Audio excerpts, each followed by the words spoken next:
Sanibonani babukele emakhaya. Igama lami ngumangaliswa kaMhlongo injomane kaMgabhe yaduka eminyakanyaka uSoyengwase uMakedama ezinye inenhlamba angime lapho. So nje silana nje size ngoPro siyabonga kakhulu ukuthi sibonga uNkulunkulu kuqala. uNkulunkulu nje okuyena okwazile ukuthi amgcine kule ndawo ade kuyona. Ngicabanga ukuthi niyazi ukuthi uPro beboshiwe for 7 years eboshela icala ngalenzanga. So silana nje as ama artist ukuthi sizomsupporta yonke imali esizoyenza lana sizoidonate kuyena ukuze akwazi uqala impilo yakhe kabusha mhlawumbe afuna ukuvula ibhizinisi or something. So we are all here just to support him.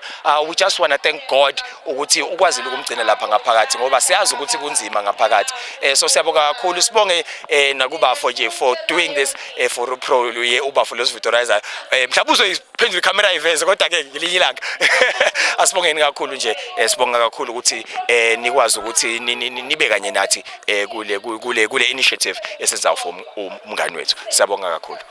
Okay, ngicabanga ukuthi ke uma nifuna ukuthola ke uNjomane khona for ama bookings umshado ama baby shower ama comedy show umunayo yabo ngiyakwazi ukuthi ningithole ku Instagram umanga_funny4real na ku Facebook na ku TikTok kukanjalo nje. Siyabonga kakhulu ingane zakwethu uNkulunkulu anibusise lapho nikhona.